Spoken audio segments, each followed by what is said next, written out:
Ali, I imagine that you wish you could go back in time and put out some tweets about some great training sessions that you had during the days. I could never, in any scenario, see myself doing something like that. And look, I understand and I acknowledge that maybe things have changed. Maybe we live in a different era and a different time. Even if it was a great training session, even if it was a top session, you don't put it out there. What is the need to do this? It honestly. Just not lift morale, lift the fans. Lift one more up. No, you're kissing Ruben Amorim's backside. Is what you're doing. You're the teacher's pet. And if you go back to, I suppose, what we would call our time, the guys that would do something like this, the next day in the locker room would be called out for it. Yes. Would be called out for it. Like, even if we did that about the show, we would be Yes, and so I suppose Casemiro has achieved whatever he's going to achieve in the game, and I suppose he deserves some respect and appreciation. But everybody knows this, and so there's no need for him to come out and say, hey, Ruben, Manchester United fans, top training session. Hey, here we go. We're trending in the right direction. Guess what? Deliver on the field on the weekend. That's when you do your talking. All of this, honestly, is nonsense. It's teacher's pet stuff. It really is kissing the backside of the manager. Mario, would you have been teacher's pet, kissing backsides with these sort of messages? Oh, it was very difficult. My upbringing was too tough. If I would do that, I tell you right now, my friend, hey, I think I would not be able to leave the house. Because he said, it's kind of true. They would put a bucket of ice in front of you, right on where you sit, they put a bucket of ice and let it melt and say, hey, my friend, I think you need to go in there because you're too hot, man, of the way you're thinking. Because this is not possible. I totally understand. You can make comments, but you also have to be careful. You have to be careful when a new coach comes. We all want to do well. We all want to be on the good side. But don't make it too obvious. That's the only thing I want to add to this, what Ali just said.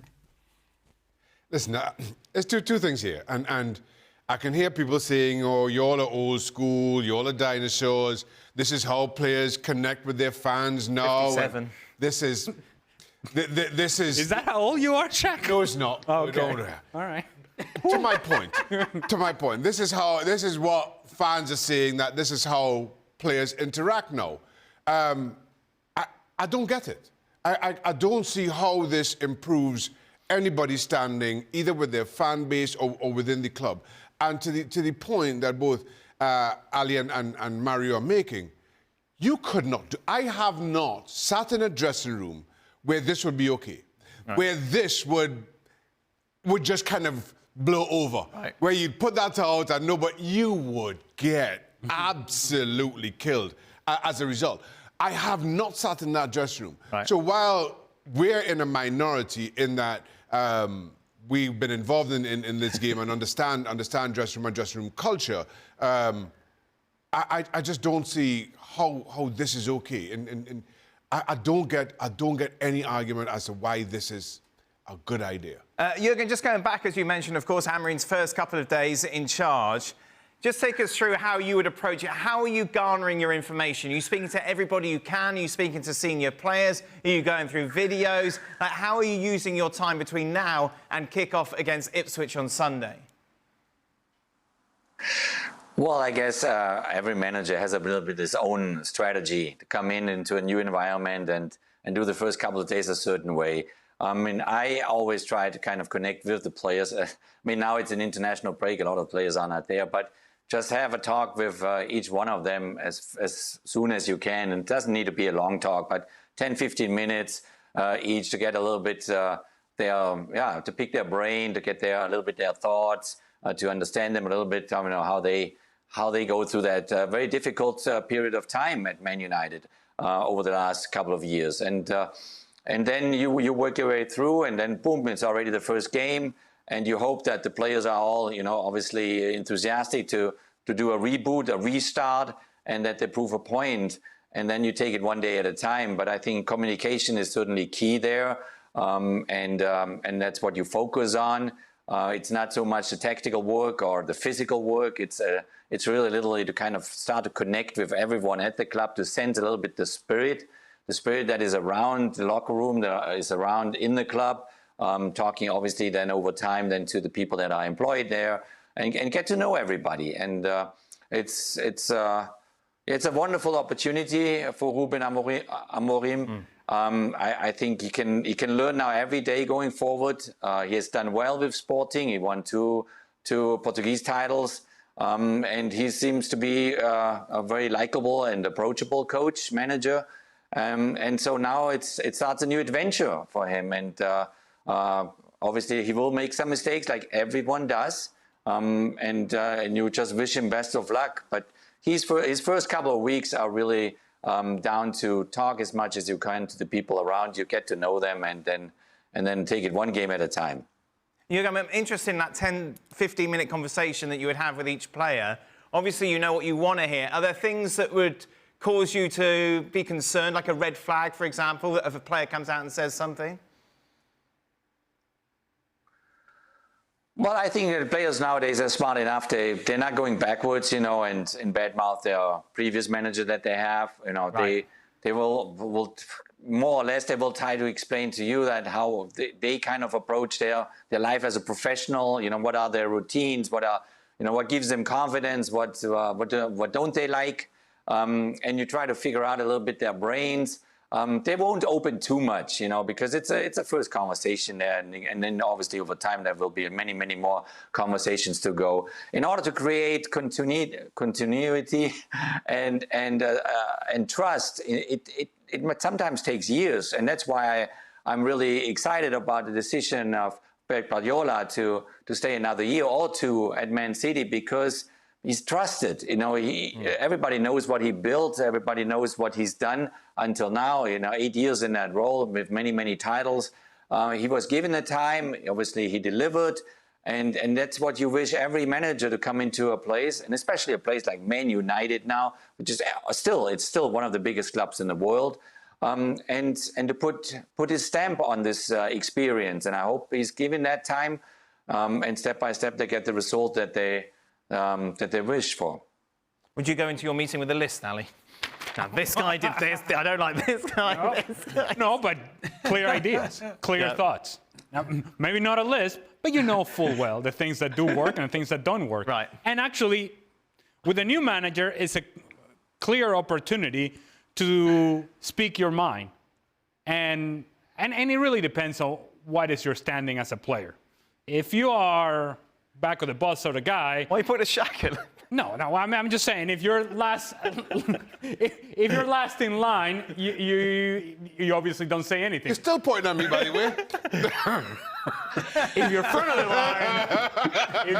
the line, then I think you have far more room to expand on some of the ideas that you may have. Yeah. Mario, you must have had conversations with managers as they came in when you were still playing. How did they go? What were you trying to get across? I mean, look, most of the time when you're one of the guys, he just has to chat with the group and he explains his philosophies and what his objectives are. And you have two sides in the dressing room, right? The ones who are starting all the time might have to think like how I'm going to continue this process. The ones who are sitting on the bench are having a whole new life. I'm telling you, then sometimes you see players, you say like, ooh, what happened to him?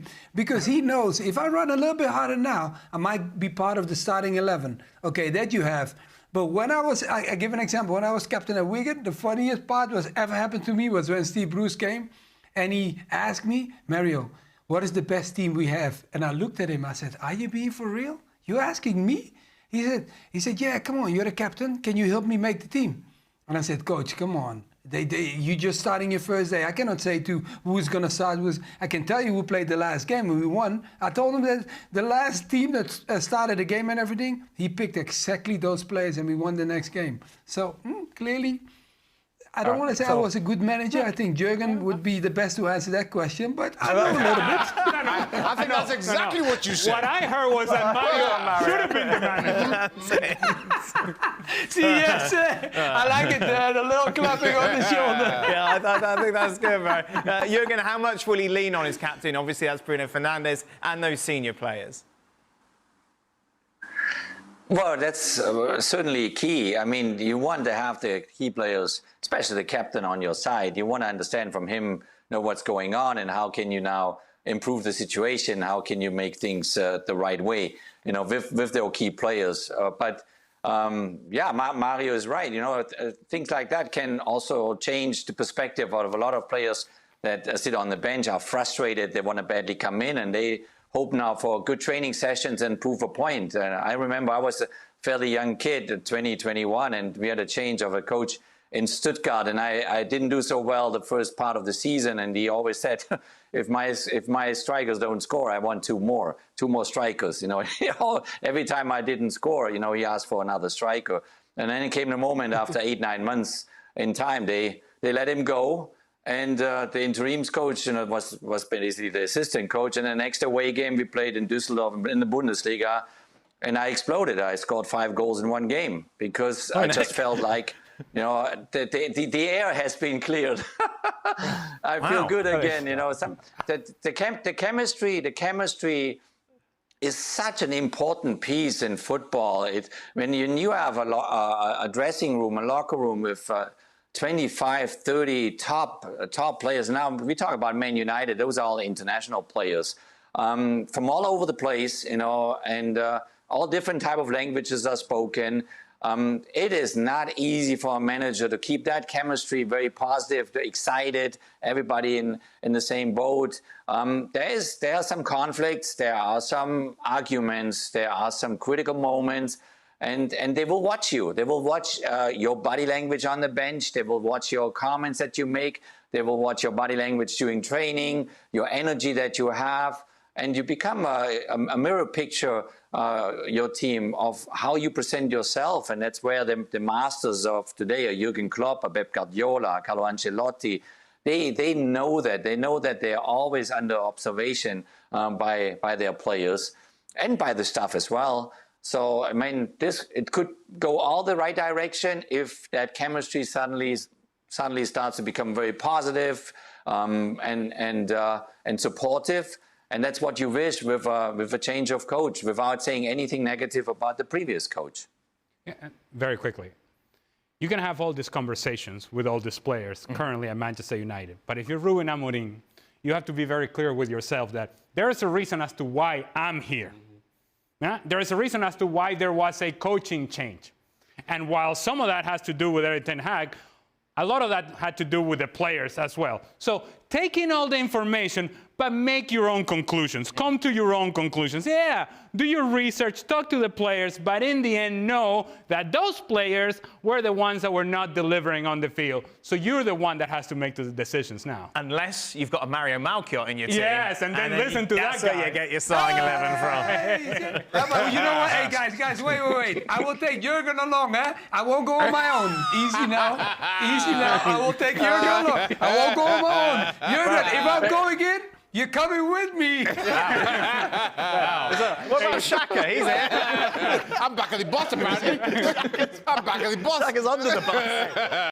Manchester United fans, imagine a system that could maximize the potential of every player on the pitch, creating balance, cohesion, and flair.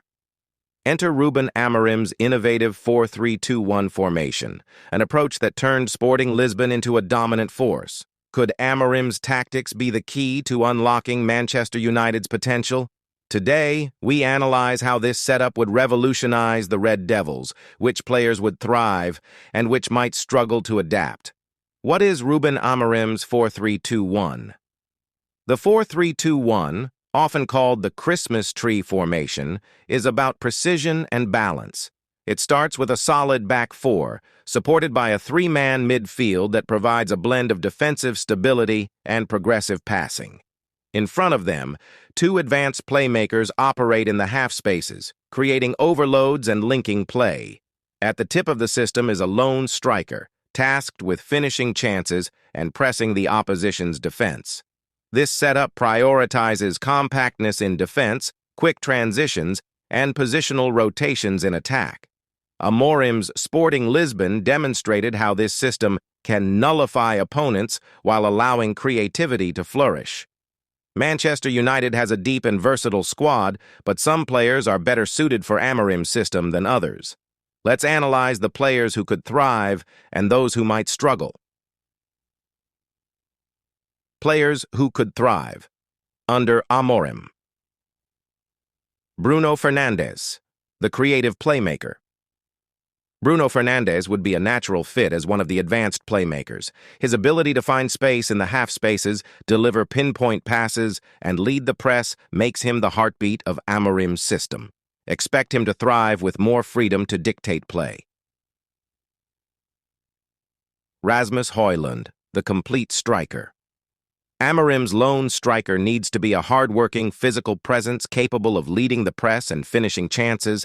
Højlund's energy, movement, and physicality make him the perfect striker for this setup. Marcus Rashford, the dynamic playmaker. In the 4-3-2-1, Rashford could operate as the second advanced playmaker, using his pace and ability to cut inside to exploit defenses. His natural goal-scoring instincts would make him a significant threat in attacking transitions. Casemiro, the defensive anchor. In the midfield three, Casemiro would be the rock shielding the back line and providing a platform for the advanced playmakers to shine. His defensive awareness and passing range are vital for maintaining balance. Lisandro Martinez, the progressive center-back. Martinez's ability to carry the ball forward and break lines with his passing makes him a perfect fit for Amorim's system. His aggressive defensive style would also complement the high line often deployed in this formation. Mason Mount, the high-energy midfielder. Amorim's midfield demands energy and versatility, both of which Mount possesses in abundance. He could excel as a box-to-box midfielder, linking defense and attack with his relentless work rate and tactical intelligence. Alejandro Garnacho, the impact substitute. Garnacho's pace and unpredictability make him an excellent option off the bench. While not a natural fit for the compact 4-3-2-1, his ability to stretch defenses provides a useful alternative against tired legs. Players who might struggle under Amorim. Harry Maguire, limited mobility. Amorim's high defensive line requires center-backs who are quick and comfortable in 1-versus-1 situations. Maguire's lack of pace and agility could expose him, making it difficult for him to thrive in this system. Antony, predictable play style. Amorim's system thrives on unpredictability and quick passing in tight spaces. Antony's tendency to stick to the right flank and rely heavily on his left foot could limit his effectiveness, especially in narrow attacking setups. Victor Lindelof struggles with physicality. Lindelof's composure on the ball is an asset, but his physical limitations could be exposed in a system that requires aggressive defending and aerial dominance from center-backs. Amad Diallo, limited physicality. While talented, Amad may find it difficult to adapt to Amorim's high-intensity pressing system due to his slight frame and lack of physicality. Tactical adjustments and potential lineup. To maximize Manchester United's potential under Amorim's tactics, adjustments to the squad might be necessary. However, the January transfer window could be key for bolstering the squad with players who fit his system perfectly. The future man, UTD under Amorim. Adopting Amorim's 4-3-2-1 could be the tactical revolution Manchester United desperately need. It addresses their defensive vulnerabilities, enhances their attacking fluidity, and plays to the strengths of their key players. However, success will depend on full buy-in from the players and the club's willingness to adapt to a new philosophy. It's not just about tactics, it's about culture, discipline, and ambition. What do you think, United fans? Is Ruben Amorim the man to lead Manchester United back to glory? Who do you think would shine in his system, and who might struggle? Let us know in the comments below. Don't forget to like, share, and subscribe for more deep dives into the beautiful game.